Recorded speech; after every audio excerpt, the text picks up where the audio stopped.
നമ്മുടെ രാജ്യം കണ്ടതിൽ വെച്ച് ഏറ്റവും സങ്കടകരമായ കാഴ്ചകളാണ് കഴിഞ്ഞ കുറച്ച് ദിവസങ്ങളായിട്ട് ടി വിയിലും അതിൻ്റെ വാർത്തകളിലൂടെയൊക്കെ അറിയുന്നത്. വളരെ സങ്കടകരമായ കാര്യമാണ്. അത് അവിടെ പോയി കണ്ടു കഴിഞ്ഞാലേ മനസ്സിലാവുള്ളൂ അതിൻ്റെ വ്യാപ്തി. ഒരുപാട് പേർക്ക് നിമിഷ നേരം കൊണ്ട് ഉറ്റവരെയും ഉടയവരെയും വീടും സ്വത്തും എല്ലാം നഷ്ടപ്പെട്ടു. പക്ഷെ നമ്മളെല്ലാവരും ഒരുമിച്ച് ചേർന്ന് അവരെ സഹായിക്കുന്നു എന്നുള്ളത് വലിയ കാര്യമാണ്.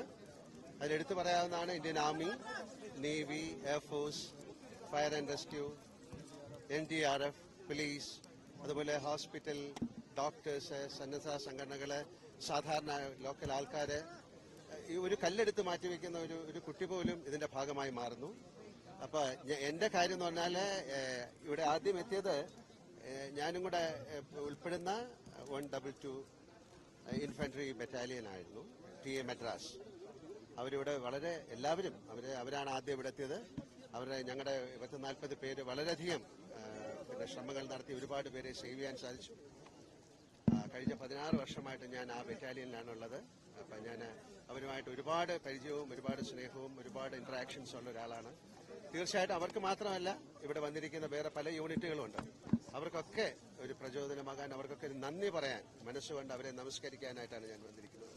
തീർച്ചയായിട്ടും നമുക്കെല്ലാവർക്കും ചേർന്ന് ഇതിനെതിരെ വളരെ ശക്തമായിട്ട് നീങ്ങണം. ഇത്തരം പ്രകൃതി ദുരന്തങ്ങൾ ഉണ്ടാകാതിരിക്കാൻ നമുക്ക് എല്ലാവർക്കും ചേർന്ന് ഒരു തീരുമാനമെടുക്കണം. ഒരിക്കൽ കൂടി ഇതിന്റെ പുറകിൽ പ്രവർത്തിച്ച എല്ലാവർക്കും. ഈ ബ്രിഡ്ജ് ഉണ്ടാക്കിയത് തന്നെ ഒരു വലിയ അത്ഭുതമാണ്. ഈ ബ്രിഡ്ജില്ലായിരുന്നെങ്കിൽ ആർക്കും മുകളിലേക്കോ താഴേക്കോ പോകാൻ പറ്റില്ല. അപ്പൊ അതൊക്കെ ഏറ്റവും പെട്ടെന്ന് ഇതൊരു ഈശ്വരന്റെ സഹായം കൂടെ ഇതിന്റെ പുറകിലുണ്ടെന്ന് വിചാരിക്കാം. ഒരുപാട് പേരെ ഇനി കണ്ടെത്തേണ്ടതുണ്ട്. നമുക്ക് പ്രതീക്ഷിക്കാം അവരത് കണ്ടെത്താൻ സാധിക്കട്ടെ എന്ന്. അതിലുപരി എനിക്ക് പറയാനുള്ളത്, ഞാനുമായിട്ട് അസോസിയേറ്റ് ചെയ്യുന്ന ഞങ്ങളുടെ ഒരു ഫൗണ്ടേഷൻ ഉണ്ട്, വിശ്വശാന്തി ഫൗണ്ടേഷനാണ്. ഞാനത് ഇവിടുത്തെ പുനരധിവാസത്തിന് അല്ലെങ്കിൽ റീഹാബിലിറ്റേഷന് വേണ്ടിയിട്ട് ഇപ്പം നമ്മളൊരു 3 കോടി രൂപയാണ് കൊടുക്കാൻ തയ്യാറാകുന്നത്. തീർച്ചയായിട്ടും അത് കഴിഞ്ഞിട്ട് അതിന്റെ സ്ഥിതിഗതികൾ നിരീക്ഷിച്ചതിന് ശേഷം വീണ്ടും ഇവർക്ക് എന്തെങ്കിലും പണത്തിന്റെ കാര്യങ്ങൾ ആവശ്യമുണ്ടെങ്കിൽ വിശ്വശാന്തി ഫൗണ്ടേഷൻ വീണ്ടും പണം കൊടുക്കുന്നതാണ്. അപ്പം നമ്മളൊരു 3 കോടി രൂപയുടെ ഒരു പ്രോജക്റ്റ്, ഒരു പുനരുദ്ധാരണ പ്രോജക്റ്റിന് ഞങ്ങളിപ്പം അനൗൺസ് ചെയ്യാണ്. ഞങ്ങൾ ഇവിടെ വെച്ച് ചെയ്യാൻ ഇതിലൊരു കമ്പൈൻഡ് എഫേർട്ട് ഉണ്ടായിരുന്നു. ആർമി എല്ലാ ആൾക്കാരും, അത് കേരള പോലീസിന്റെ SOG ആയിരുന്നു ആദ്യം ഓടി എത്തിയത്. ആ ഒരു എഫേർട്ടിന് എങ്ങനെയാണ്? ഞാൻ പറയുന്നല്ലോ, അതാണ് നമ്മുടെ ആർമിയിൽ എല്ലാവരെയും ഇതിൽ നമുക്ക് അത് ഒരാളെ എങ്ങനെ നന്ദി പറയേണ്ടെന്നറിയില്ല. അവരുടെ ജീവൻ പണയം വെച്ച് മറ്റൊരു ജീവനെ രക്ഷിക്കുക എന്ന് പറയുന്നത് അതാണ്. ഇതിലെല്ലാം ഇതിന്റെ എല്ലാ കാര്യങ്ങളും മറന്നുകൊണ്ട് ഒരു സഹായിക്കുക എന്ന് പറയുന്നത് ഒരു വലിയ കാര്യമാണ്. ഇല്ലല്ലോ, ഇത് ഏത് സ്ഥലമായാലും ഇമോഷൻ ഒരുപോലെയല്ലേ? തീർച്ചയായിട്ടും. പക്ഷെ നമ്മൾ മുകളിൽ പോയി കാണുമ്പോഴാണ് ഇതിന്റെ വ്യാപ്തി മനസ്സിലാക്കുന്നത്. ഇപ്പോഴും വളരെയധികം ചെടികൾ കൂടിയിട്ടുണ്ട്. അതിൻ്റെ അകത്ത് ആൾക്കാരുണ്ടോയെന്നൊന്നും അറിയില്ല. ബട്ട് നമ്മുടെ എല്ലാവരും, വോളണ്ടിയേഴ്സ് ആയാലും ഭക്ഷണം കൊടുക്കുന്ന ആൾക്കാരായാലും ഇതിന്റെ പുറകിൽ പ്രവർത്തിച്ച എല്ലാവർക്കും ഹൃദയത്തിന്റെ ഭാഷയിൽ ഞാൻ നന്ദി പറയാനുണ്ട്. ഇതൊക്കെ തീർച്ചയായിട്ടും അത് എങ്ങനെയാണ് വരുന്നത്, അതാണ് ഞാൻ പറഞ്ഞത്. ഇന്ത്യ കണ്ട ഏറ്റവും ദുരന്തങ്ങളിലൊന്നാണ്. തീർച്ചയായിട്ടും അത് മിസ്റ്റർ മേജർ രവി വിശ്വശാന്തി ഫൗണ്ടേഷന്റെ ഒരു ഡയറക്ടറാണ്. അദ്ദേഹത്തിന് എന്താ പറയാനുള്ളതെന്ന് വെച്ചാൽ, അത് മാത്രമല്ല അദ്ദേഹം ഇതുപോലുള്ള ഒരുപാട് കാര്യങ്ങൾ പ്രവർത്തിച്ച ആളാണ്. ആർമിയിൽ ഒരുപാട് വർഷം ഉണ്ടായിരുന്ന ആളാണ്. വിശ്വശാന്തി ഫൗണ്ടേഷന്റെ മാനേജിംഗ് ഡയറക്ടർ എന്ന രീതിയിൽ അദ്ദേഹം അനൗൺസ് ചെയ്തിട്ടുള്ള ഈ 3 കോടി എന്ന് പറയുന്നത്, ഇത് വളരെയധികം മനുഷ്യസ്നേഹികളായിട്ടുള്ള കുറെ ആളുകൾ ഞങ്ങളുടെ വിശ്വശാന്തിയിലോട്ട്, ഒരുപാട് പേര് അതിലേക്ക് തയ്യാറായിട്ടുണ്ട്. അതിലെടുത്തു പറയേണ്ടത് ഡോഫ് കെറ്റിൽ ബോംബെയുടെ സുബോധ് മേനോൻ എന്നുള്ള വ്യക്തിയും, അതുപോലെ തന്നെ ഓപ്പറേഷൻ രാഹത്ത് എന്നുള്ള ഒരു സിനിമ ചെയ്യുന്ന അവരും കൂടി ചേർന്നിട്ട്. അപ്പൊ ലാലേട്ടന് ഇപ്പൊ ഒരു കാര്യം പറയാൻ ലാലേട്ടൻ പറയാത്തത്, നിങ്ങൾ ഇവിടുന്ന് ചോദിച്ചു ഇവിടെ അറിയുന്ന സ്ഥലമല്ലെന്ന്. ഇപ്പൊ അവിടെ നോക്കിക്കൊണ്ടിരിക്കുന്ന സമയത്ത് ആ മുണ്ടക്കൈയില് സ്കൂൾ കണ്ടപ്പം എന്നെ നോക്കിയിട്ടൊന്ന് കണ്ണ് നിറയുന്നത് ഞാൻ കണ്ടു. അതുകൊണ്ട് വിശ്വശാന്തി ഫൗണ്ടേഷന്റെ മാനേജിംഗ് ഡയറക്ടർ അദ്ദേഹത്തിനോട് ചോദിക്കാതെ തന്നെ ആ LP സ്കൂൾ റീജനുവേറ്റ് ചെയ്ത് റീബിൽഡ് കൊടുക്കുന്നതും കൂടെ വിശ്വശാന്തി ഏറ്റെടുക്കുകയാണ്. മുണ്ടക്കൈ സ്കൂൾ പിന്നല്ല, എനിക്ക് ഈ സ്ഥലം അറിയാൻ ഞാൻ ഇവിടെ വന്നിട്ടുണ്ട്. എനിക്ക് കുറച്ച് കാര്യങ്ങളൊക്കെ അറിയാവുന്ന ആൾക്കാരുണ്ട്. ഞങ്ങൾക്ക് പണ്ടൊരു സ്ഥലം ഉണ്ടായിരുന്നു, അതിലെ ചില ആൾക്കാർ മരിച്ചു പോയിട്ടുണ്ട്.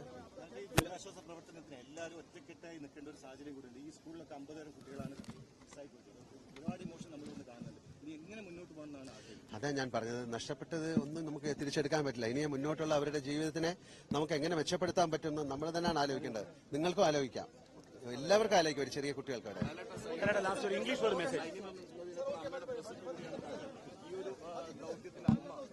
തീർച്ചയായിട്ടും അത് നമുക്ക് വേറൊരു കാര്യമാണല്ലോ. ആദ്യം അവരെല്ലാവരും തീരുമാനിക്കും.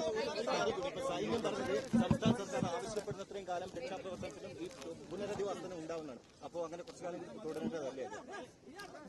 അത് തീർച്ചയായിട്ടും അതിന്റെ ഒരു സമയമുണ്ടല്ലോ. അപ്പൊ ആ സമയത്ത് അതുവരെ അവരുണ്ടാകാൻ സാധ്യതയുണ്ട്. അതിനെക്കുറിച്ച് ഇപ്പൊ എനിക്ക് പെട്ടെന്ന് പറയാൻ.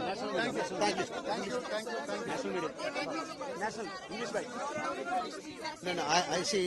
I am also associated. Please, excuse me. Only the English medium.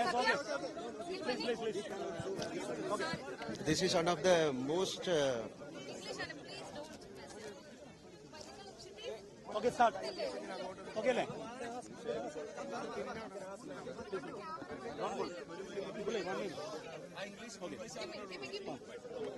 Your mind is very bad. One of the most unfortunate thing happened in Kerala. You have to witness, then only you will know the impact. This is unbelievable. The kind of people suffering from this. This is not a flood actually. This is something else. And why I am here, I am also associated with the 122 Infantry Battalion, TA Madras, the TA Battalion. I am also in that.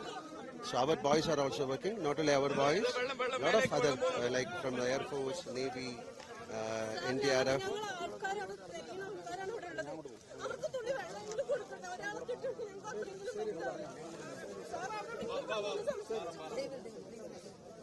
ഞങ്ങളെല്ലാം നഷ്ടപ്പെട്ട ആൾക്കാരാണ് ഇവിടെ ഉള്ളത്.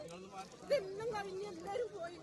പിന്നെ ഞങ്ങൾ അങ്ങനെ തിരിഞ്ഞു നോക്കാൻ ഉണ്ടാവുമെന്ന് പറയാനാണ് ഞങ്ങൾ വന്നിരിക്കുന്നത്. തീർച്ചയായിട്ടും തീർച്ചയായിട്ടും ഉണ്ടാവും. തീർച്ചയായിട്ടും ഉണ്ടാവും. Thank you.